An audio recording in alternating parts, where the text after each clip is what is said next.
Hi students, welcome to IIT Manthan. I am Sahil. आज का हमारा टॉपिक है आइसोमेरिज्म। तो एक स्टूडेंट का डाउट है, इसमें मेजर और माइनर कैसे आइडेंटिफाई करेंगे। मेजर माइनर बताने हैं इसमें, मेजर माइनर टॉटोमेरिज्म का टॉपिक है। तो एक तो इसमें हमें मैकेनिज्म पता होना चाहिए कि जब कीटो फॉर्म से इनॉल फॉर्म में कन्वर्ट होगा, व्हाट आई एम सेइंग, जब कीटो फॉर्म से इनॉल फॉर्म में कन्वर्ट होगा तो क्या मैकेनिज्म होता है वो पता होना चाहिए। लेट्स कम टू पहले एसिड। एसिड कैटलाइज है ये। एसिड कैटलाइज में सबसे पहले अटैक होगा H+ का। किस तरफ अटैक होगा? जहां पे लोन पेयर होंगे इलेक्ट्रॉन्स के, यहां पे अटैक होगा। तो ये क्या बन जाएगा? OH बन जाएगा। ये इलेक्ट्रॉन्स अपने खींच लेगा ऑक्सीजन और कार्बोकैटायन जनरेट होगा। तो इसको हम क्या बोल सकते हैं? Generation of a carbocation. एक कार्बोकैटायन बना है हमारे पास। अब कार्बोकैटायन बना है तो ये एल्कीन भी बनाएगा, है ना, तभी तो इनॉल फॉर्म होगा। इनॉल फॉर्म में क्या होता है? एक OH होता है, बगल में डबल बॉन्ड होता है। इसमें फायदा है या इसमें फायदा है? हाइड्रोजन मतलब इसका भी गायब हो सकता है, लोन पेयर यहां छोड़ देगा, ये इसको सहारा देगा, या फिर हाइड्रोजन इसका चला जाए H+, लोन पेयर छोड़ दे, ये इसको सहारा दे। कौन सा एल्कीन ज्यादा स्टेबल होगा? ये वाला, राइट। तो ये क्या हो गया? मेजर। और अगर यहां से निकला तो ये माइनर हो गया।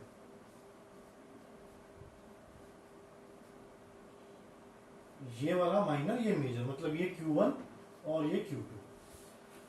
स्टार्टिंग में H+ का अटैक हुआ था क्योंकि कैटलिस्ट क्या होता है? जो पार्टिसिपेट ना करे। शुरू में H+ आया, बाद में निकलना भी पड़ेगा। इस स्टेप में अटैक हुआ था जब ये बॉन्ड बना था, और लास्ट स्टेप में जब एल्कीन बनाया तो रिलीज हो गया उसी H+ का। फिर दूसरा मैकेनिज्म देखते हैं, OH-। कार्बोकैटायन याद रखो यहां पे कि एसिड जब होगा तब कार्बोकैटायन बनेगा। अब ये क्या करेगा? H+ को खींचेगा। ये बेस है OH-। This is example of a base catalysed reaction. तो ये H+ को खींचेगा। कौन सा H+ ज्यादा एसिडिक है और कैसे पता लगेगा? C डबल बॉन्ड के साथ जो भी कार्बन होगा उसका हाइड्रोजन होगा तो एसिडिक ही। क्यों? क्योंकि यहां पे अगर माइनस आए, कार्बन आयन बने तो बढ़िया रेजोनेंस होगी। तो इसलिए C डबल बॉन्ड के साथ वाले कार्बन का, C डबल बॉन्ड होके साथ वाले कार्बन का हाइड्रोजन है तो एसिडिक ही। मगर यहां से निकले या यहां से निकले, तो इसमें कार्बो एनायन बनेगा। H+ जब जाता है तो कार्बो एनायन बनाएगा, मतलब ये भी बना सकता है, ये भी। स्टेबल ज्यादा कौन सा है? ये वाला है, नोट करो, क्योंकि इसमें इंडक्टिव इफेक्ट भी है इसका, उसको अनस्टेबल कर देगा। Carbanion 1 degree is most stable, फिर 2nd डिग्री, फिर 3rd डिग्री कार्बो एनायन। तो ये ज्यादा स्टेबल है, इससे मेजर प्रोडक्ट भी इसका ही आएगा। ये चला गया, इसने इसको इलेक्ट्रॉन दिए, इसने इसको इलेक्ट्रॉन दे दिए, और वो जो H+ जो रिलीज हुआ था यहां से गया था, जो यहां से गया था, वो फिर से आ जाएगा इसके पास। ये इस केस में मेजर हो गया P1। और अगर वहां से जाए तो वो माइनर हो गया। मेजर तो यही बनेगा, ज्यादा स्टेबल कार्बोनाइन ये था, मगर कुछ अमाउंट उसकी भी बनेगी। और बिल्कुल सेम जैसे यहां कार्बोनाइन बनता है तो ये डबल बॉन्ड आएगा। तो this is an example of acid catalyse. और ये बेस, ये एसिड कैटलाइज था Q1 Q2, और बेस कैटलाइज में P1 हमारा ये मेजर बना था। नाउ आज की क्लास में will do some previous year questions of isomerism from mains and advance.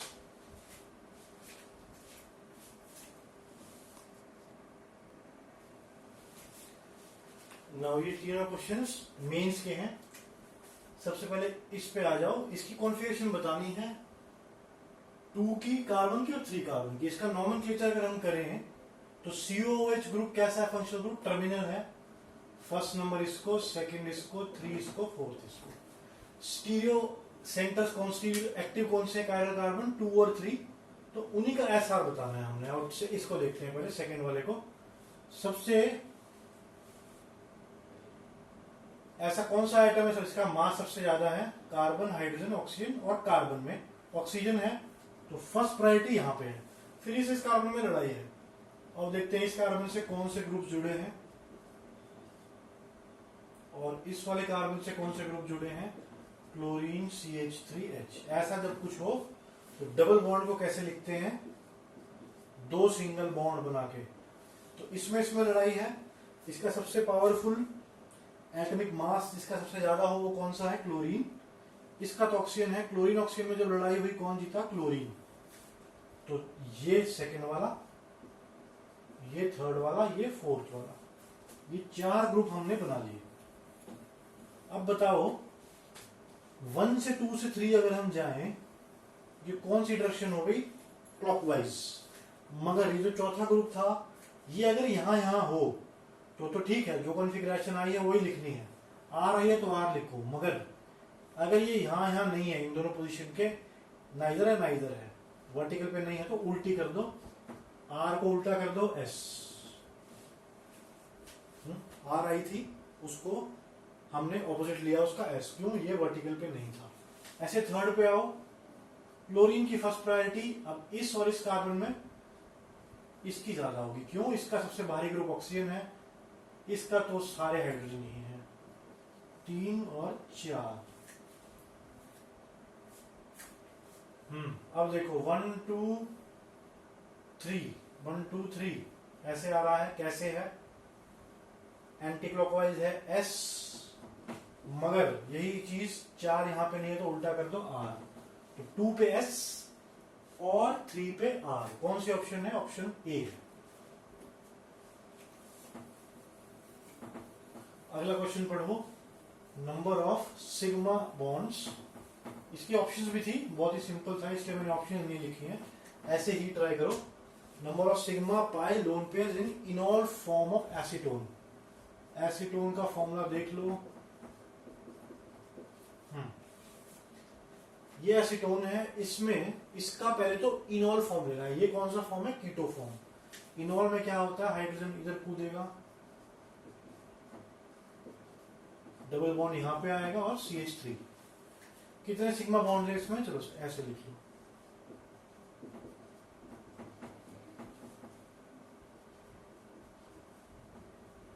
OH। कितने सिग्मा बॉन्ड है इसमें? 1 2, ये 2 पाई है तो एक सिग्मा भी होगा। 3 4 5 6 7 8 9, 9 सिग्मा बॉन्ड्स। पाई कितना है? 1 और 2 लोन पेयर है ऑक्सीजन पे। ऑक्सीजन की हाइब्रिडाइजेशन क्या होती है? sp3। 2 बॉन्ड बनाएगा और 2 लोन पेयर होंगे जैसे कि वाटर में। तो this is the right answer. Moving to question number 3। Number of optically active isomers in butane 2,3 diol. तो इसको बना लेते हैं, कैसा होगा? ब्यूटेन ये हो गया, 2,3 डायोल OH OH। देखो ऐसे नहीं, हमें इसका फिशर बनाना है।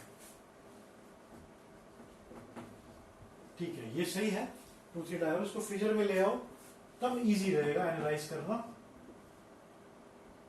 इस कार्बन पे ये ऐसे पलट दिया। इस कार्बन पे क्या क्या है? एक तो मेन चेन, तो ये हो गई मेन चेन। मेन चेन यहां पे लाओ। फिर इस कार्बन से HOH जुड़ा है, किसी भी वे में लिख लो। यहाँ H यहाँ OH, कोई बात नहीं, क्योंकि हमें सारे ही बताने हैं। एक तो ये तरीका है लिखने का। दूसरा तरीका क्या है?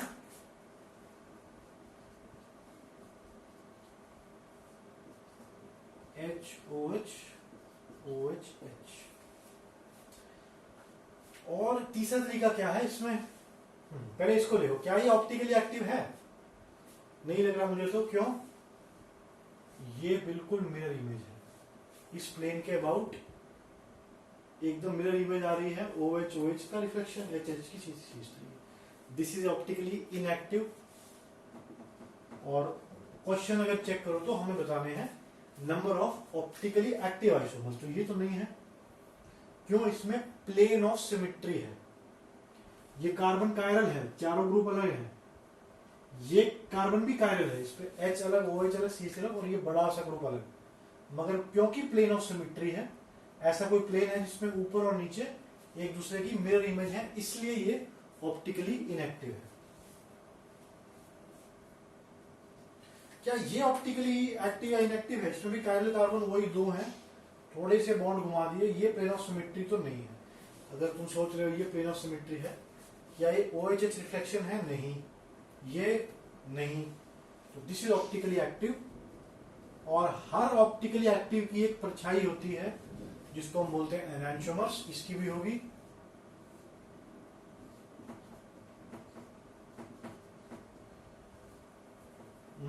इसकी परछाई लेनी है OH H OH H और CH3, ये परछाई है इसकी, यानी ये दोनों ऑप्टिकली एक्टिव हैं। और ये और इसकी परछाई तो सेम ही होंगे। जब ऑप्टिकली इनएक्टिव नहीं है तो क्या मिरर इमेज, इसकी मिरर इमेज जो आएगी वो यही आएगा, सेम होगा। इसको पीछे से देखो अगर मान लो तो अलग दिखेगा, अलग नहीं दिखेगा, तो जो होगा वो उसकी मिरर इमेज है।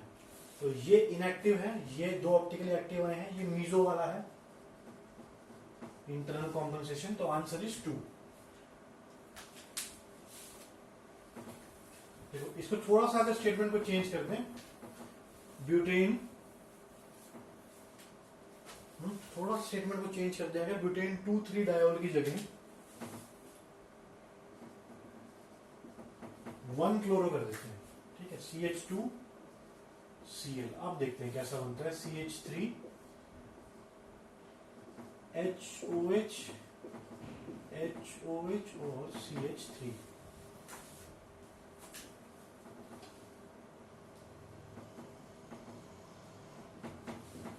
अब कोई प्लेन ऑफ सिमेट्री नहीं आएगा इसमें। अगर तुम सोच रहे हो ये है तो ये इसकी रिफ्लेक्शन है, ठीक है, परछाई है ये दोनों एक दूसरे की, ये इसकी परछाई नहीं है।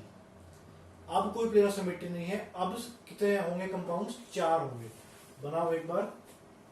एक तो यही है, एक इसकी मिरर इमेज, ये ऑप्टिकली एक्टिव है ना, प्लेन ऑफ सिमेट्री है ही नहीं कोई, 2 कायरल कार्बन है, तो इसका एक ये, एक इसका एनांटियोमर मतलब मिरर इमेज,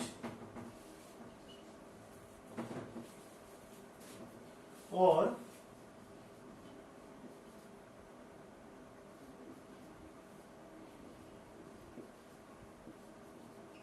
एक ये, और एक इसकी मिरर इमेज। तो answer would have been 4।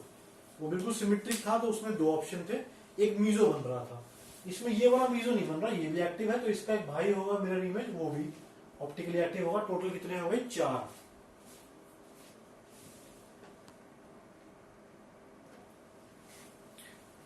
So next question ये एडवांस का है, multiple choice. Correct combination of names for isomeric alcohols with molecular formula. ठीक है, ये मॉलिक्यूलर फॉर्मूला है। ब्यूटेन का मॉलिक्यूलर फॉर्मूला क्या होता है? ब्यूटेन की बात करें अगर तो C4H10 होता है। इसका एक हाइड्रोजन रिमूव कर दो, C4H9, उसकी जगह OH लगा दो, तो फॉर्मूला क्या हो गया? ये हो गया। तो हम समझ गए इसमें एक अल्कोहल है और नाम भी ऐसे से है, ठीक है। इसके सारे आइसोमर्स बनाते हैं। अगर कॉम्बिनेशन जोन सा सही हुआ वो ऑप्शन सही है। तो पहला है टर्जरी ब्यूटेनॉल, क्या उसका नाम ये है? फिर टर्जरी ब्यूटेनॉल का नहीं तो ये होगा, एन ब्यूटेनॉल बनाना है उसका नाम, अगर ये आता है तो ये ऑप्शन सही है। तो इससे पहले व्हाट आई वांट इज, हमें पहले 5 कार्बन्स के, पहले 2 के तो कोई आइसोमर्स होंगे नहीं, ना कोई एल्काइल ग्रुप्स होंगे। पहले 5 तो यानी कौन से बचे? प्रोपेन, ब्यूटेन और पेंटेन। इनके आइसोमर्स मुंह जुबानी याद हो, और इनके एल्काइल डेरिवेटिव्स भी, जैसे प्रोपेन पे आते हैं, ये प्रोपेन है, इसका आइसोमर होगा कोई? मतलब ये बॉन्ड उठा के अगर यहां लगा दें तो वही 3 स्ट्रेट बन जाएगी। ये बॉन्ड उठाओ, इनको मिलाओ, कहीं और लगाओ, यही सेम बनेगी। यानी प्रोपेन का कोई आइसोमर नहीं होगा, अकेला यही है। मगर इसमें हाइड्रोजन कितने तरीके से निकाल सकते हैं हम? या तो इस कार्बन से निकालें, तो ये बन गया एन प्रोपाइल, मतलब वो एल्काइल ग्रुप जो बना, ये वाला एल्काइल ग्रुप में क्या होता है, एक हाइड्रोजन निकालते हैं। कौन से होते हैं एल्काइल ग्रुप? मिथाइल, इथाइल, ये वाले। तो ये क्या है? एन प्रोपाइल है। This alkyl group is n propyl. ये इसको क्या बोलेंगे?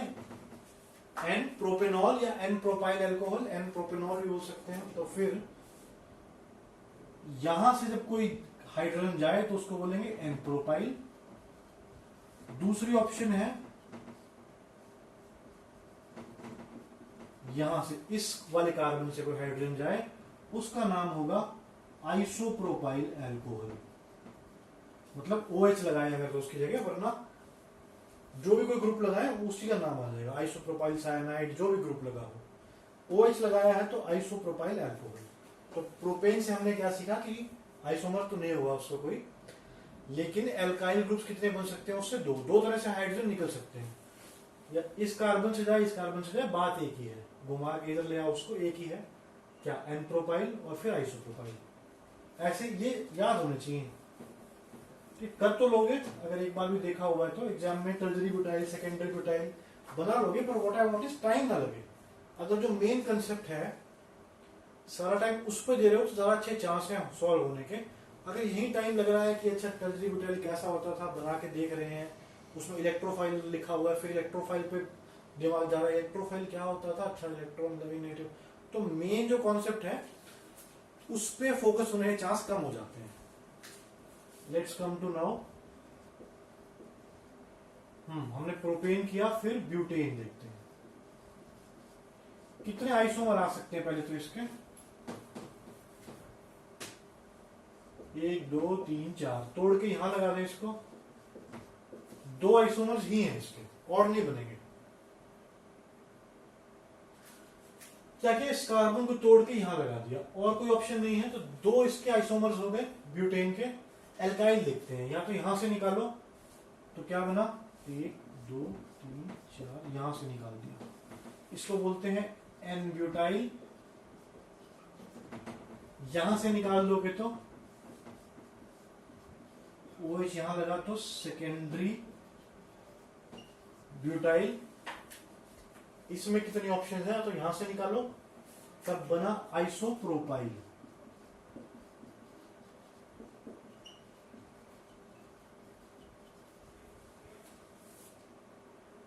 जैसे आइसोप्रोपाइल था वैसे ही आइसोब्यूटाइल, और अगर इधर से निकाल दो तो बन जाएगा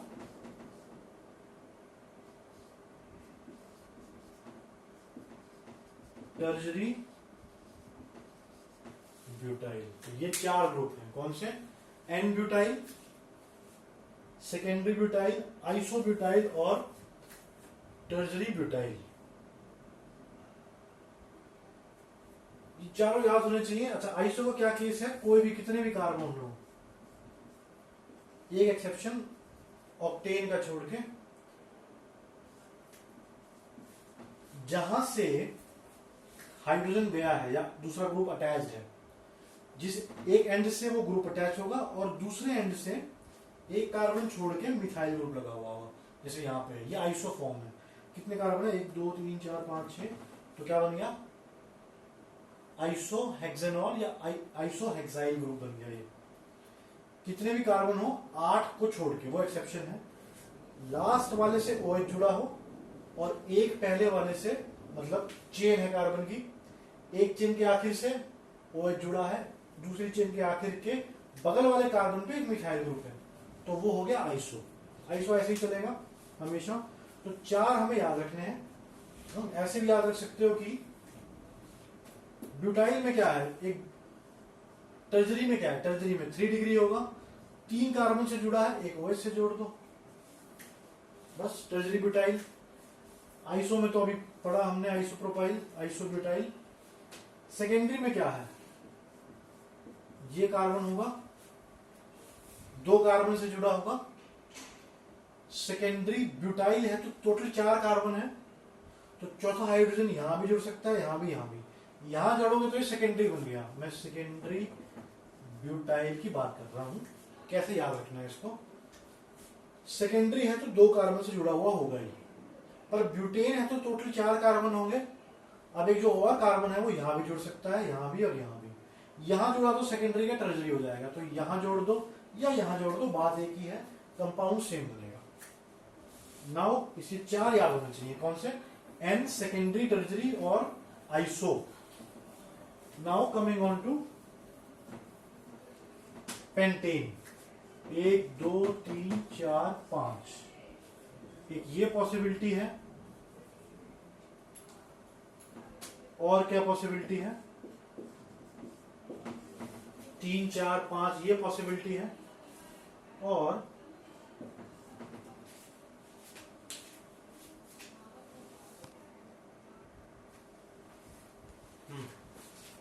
कौन सी पॉसिबिलिटी है, ये कौन सा, 5 कार्बन है तो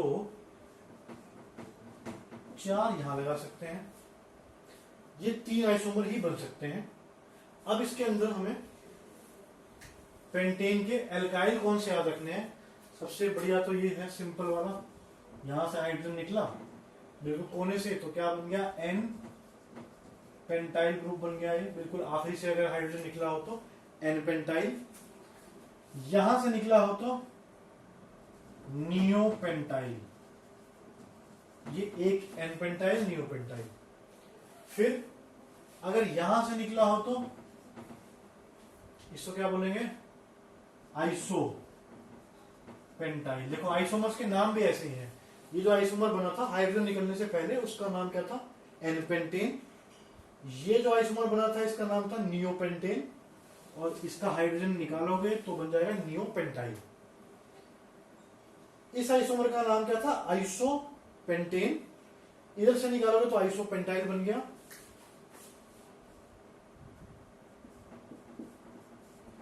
इधर से निकाल दिया तो ये बन गया टर्जरी, टर्जरी पेंटाइल। ये 4 ही नाम है। अब बोलो सेकेंडरी क्यों नहीं है, सेकेंडरी एक बार निकाल के देखो कितने फॉर्म बनेंगे सेकेंडरी। अगर ये 4 नोट कर लो, याद रखने अच्छे से। एन, देखो एन उसमें, एन तो हर एक में ही होगा। आइसो भी याद रखना आसान है, एन और आइसो। नियो में क्या होगा, 5 ग्रुप ये लगा दो, 5 कार्बन है, इस तरह से एक फॉर्म। ये टर्जरी में बिल्कुल वैसे ही, टर्जरी कार्बन बनाओ, कितने हैं टोटल, 5 होने चाहिए, 3 4 हो गए, तो 5वां का कहीं भी जोड़ सकते हो, यहां जोड़ दो, यहां भी जोड़ोगे सेम नाम आएगा, यहां भी जोड़ोगे सेम नाम।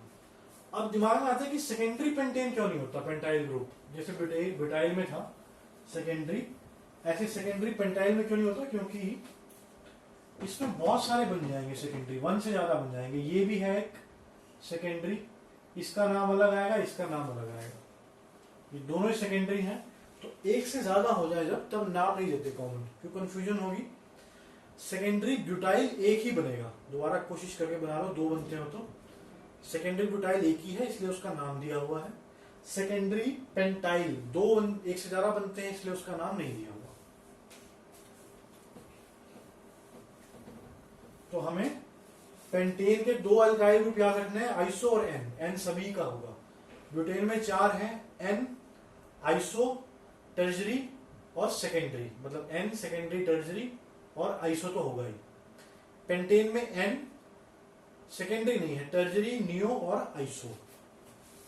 तो इसको अब तो बहुत आसान से हो जाएगा, इसको बना लो टर्जरी, एक टर्जरी कार्बन लो, 4 कार्बन है, यही हो गया। इसका नाम क्या है, आयुर्वेदिक नेम 1 2 3 2 मिथाइल, हाँ 2 मिथाइल प्रोपेन 2, ये ऑप्शन सही है। टर्जरी ब्यूटेनॉल 1 1 डाइमिथाइल इथेनॉल, जब ये नाम है तो ये कैसे। फिर एन ब्यूटेनॉल बनाते हैं, 4 कार्बन स्ट्रेट में, 1 OH, एन ब्यूटेनॉल। इसका नाम ब्यूटेन 1 ऑल है, ब्यूटेन 1 2 3 4 ब्यूटेन 1 ऑल, हाँ सही है। आइसोब्यूटाइल अल्कोहल ऐसे होगा, इसका नाम क्या है, 1 2 3 2 मिथाइल प्रोपेन 1 ऑल, हाँ ये भी सही है। तो कौन कौन सी ऑप्शन सही हुई, ए, सी और डी।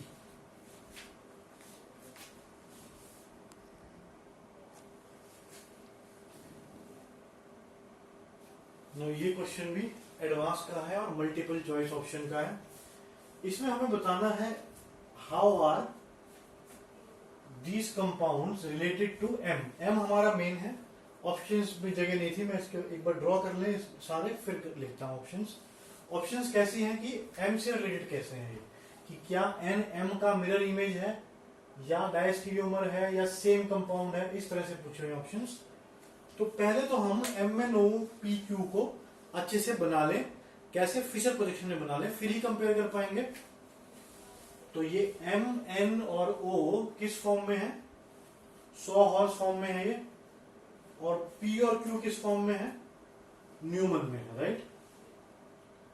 तो ठीक है, M, N, O को पहले हम फिजर में कन्वर्ट करते हैं, फिर देखते हैं कि कैसे रिलेटेड है आपस में।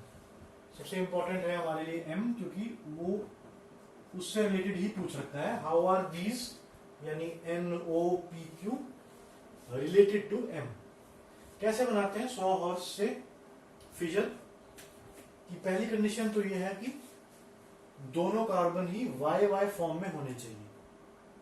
चाहिए YY फॉर्म में है ऑलरेडी? यस, ये तो है YY फॉर्म में, तब कोई पंगा नहीं है। जो नीचे वाले ग्रुप है उनको खींच के ऐसे स्ट्रेट चेन बना दोगे, और ऊपर से ये डायरेक्शन ऑफ व्यू रहेगा, यहां से देख रहे हो, ये आंख है, यहां से देख रहे हो, इसको खोल के इधर लगाओ पहले तो सबसे ऊपर कौन सा आया? CH3,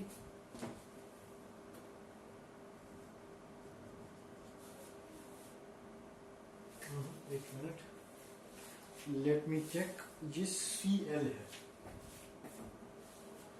ये क्लोरीन है, क्योंकि हर एक में एक जगह क्लोरीन है। हाँ, इसको खींच के ऐसे किया, सबसे ऊपर कौन सा आया?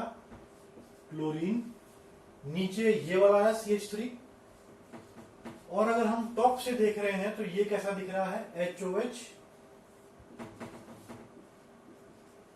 और ये भी राइट पे H, लेफ्ट पे OH। यहां भी ऐसे देख रहे हैं, अगर हम राइट पे H, लेफ्ट पे OH, यहां से भी राइट पे H, लेफ्ट पे OH,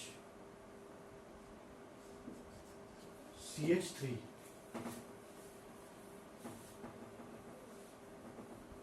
चलो M बन गया हमारा, ये है M। अब N बनाते हैं। N में भी बिल्कुल YY फॉर्म में है, तो अच्छी बात है, कुछ चेंज नहीं करना है इसमें भी। क्या करेंगे? CH3 ऊपर, CH3 क्लोरीन, यहां से देख रहे हैं तो ये व्यू है हमारा साइड, राइट पे H, लेफ्ट पे OH, और OHH, ये हो गया N।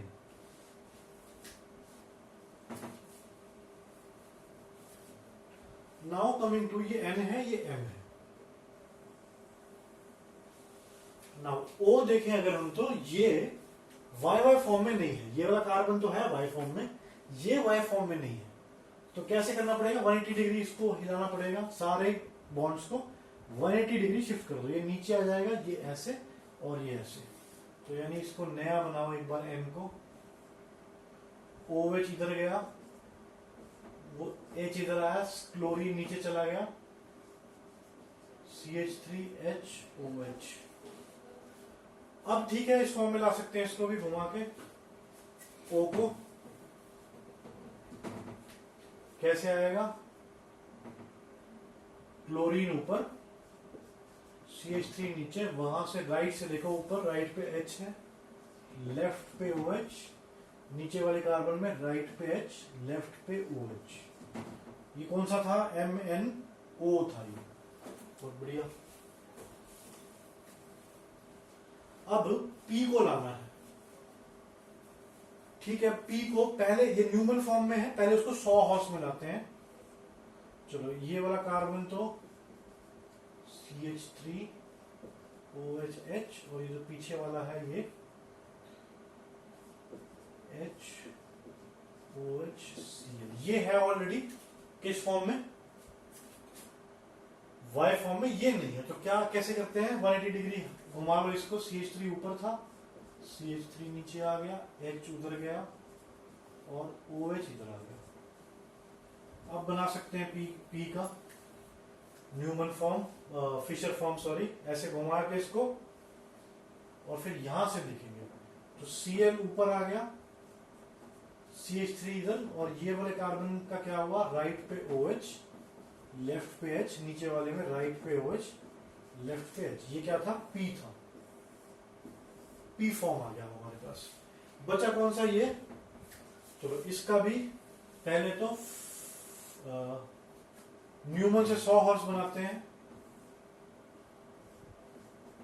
CH3 फ्रंट वाले की बात कर रहे हैं अभी, OH, H, पीछे OH H और ये Cl। ये Y फॉर्म में है, बहुत बढ़िया। इसको Y फॉर्म में कन्वर्ट कर लो, रोटेट करो, CH3 H और OH।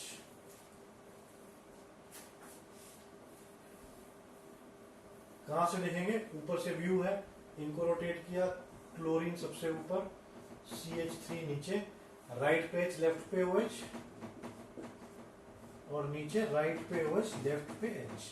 अब हमारे पास MnOPQ सभी के फिजर प्रोजेक्शंस आ गए हैं। अब ऑप्शंस को चेक करते हैं। MnOPQ और सब में क्या सिमिलर है? M में क्लोरीन CH3 नीचे है, इसमें भी, इसमें नहीं है, N में नहीं है। तो देखो कंपेयर करना है तो टॉप बॉटम में सेम हो, तभी कार्बन में कंपेयर कर पाएंगे। ऐसा ना हो कि यहाँ पे जो कार्बन क्लोरीन से अटैच्ड है वो यहाँ पे नीचे है, बाकी सब में तो ऊपर है, तो ऊपर वाले कार्बन को सबकी कन्फिगरेशन कंपेयर कर सकते हैं। इसमें नहीं कर सकते, इसमें जो कार्बन ऊपर है वो यहाँ नीचे चला गया। तो ऐसे में कैसे करना है? एक नई चीज लिखो, हम किसी भी कंपाउंड को फिजर प्रोजेक्शन में सेम प्लेन में रोटेट कर सकते हैं 180 डिग्री में। मतलब हमने जो प्लेन लिया है, ये बोर्ड का प्लेन है, इसमें अगर इसको 180 डिग्री रोटेट कर दें तो कोई दिक्कत नहीं है, कंपाउंड सेम रहेगा। हमें करना ही पड़ेगा क्योंकि क्लोरीन ऊपर चाहिए। तो कैसे रोटेट होगा, है ना? ये सारा 180 डिग्री रोटेट हो गया, तो ये क्लोरीन ऊपर चला गया, CH3 नीचे आ गया। N देखो कैसे बनेगा, क्लोरीन CH3।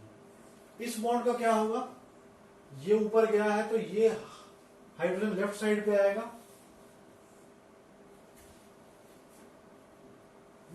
ये ऐसे गया है अगर, तो ये रोटेट होके ऐसे आ जाएगा, समझ रहे हो? ये रोटेट किया तो अब राइट पे हाइड्रोजन आएगा, लेफ्ट पे OH, और इसमें भी रोटेट करोगे तो उल्टा चला जाएगा, OH और H। ये बन गया N।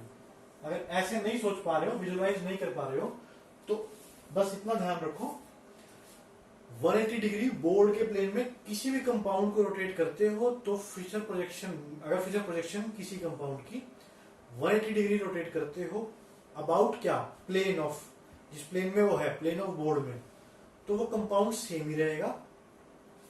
और नीचे वाला ऊपर आ गया, और ये जो दो हैं डायगोनली एक्सचेंज हो जाएंगे। वैसे तो इमेजिन भी कर लोगे तो बात ठीक है, ये यूं का यूं ऐसा चला गया, लेकिन नहीं कर पा रहे हो तो ये डायगोनली एक्सचेंज हो जाएंगे। इसमें सेम थे तो ये सेम आ गए। अब हमारे पास MnOPQ के सभी के फिजर प्रोजेक्शन आ गए हैं। अब ऑप्शंस चेक करते हैं।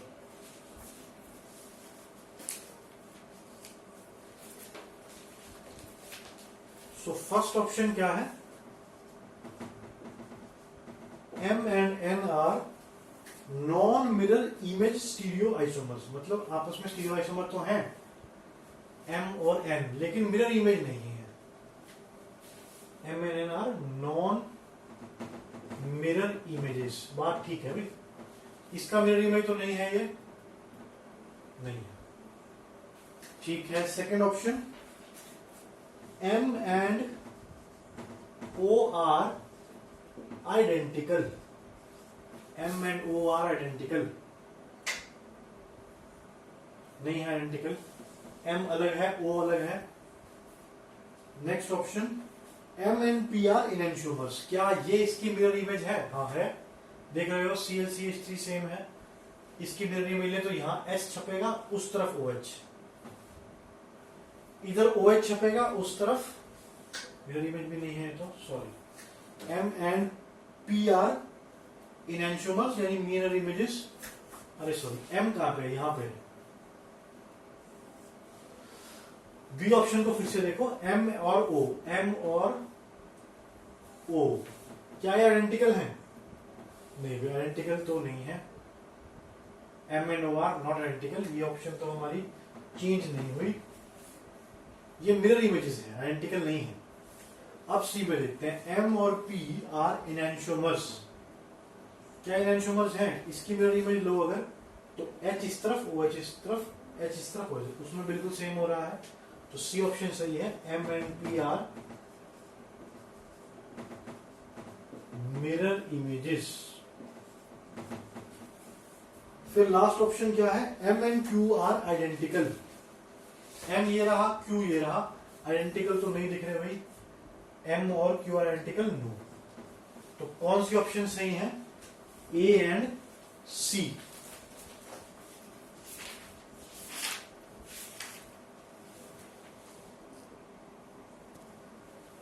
ये ऑप्शन चेक करो तो एक और सही है, बी वाली भी, हमने शायद कुछ गलती कर दी। एम और ओ को दोबारा चेक करो, हाँ आइडेंटिकल तो है, बिल्कुल सेम है। एम और ओ तो आइडेंटिकल है, ओ एच एच एच, हाँ बिल्कुल सेम है। तो तीन ऑप्शन सही है इसकी, ए बी एंड सी।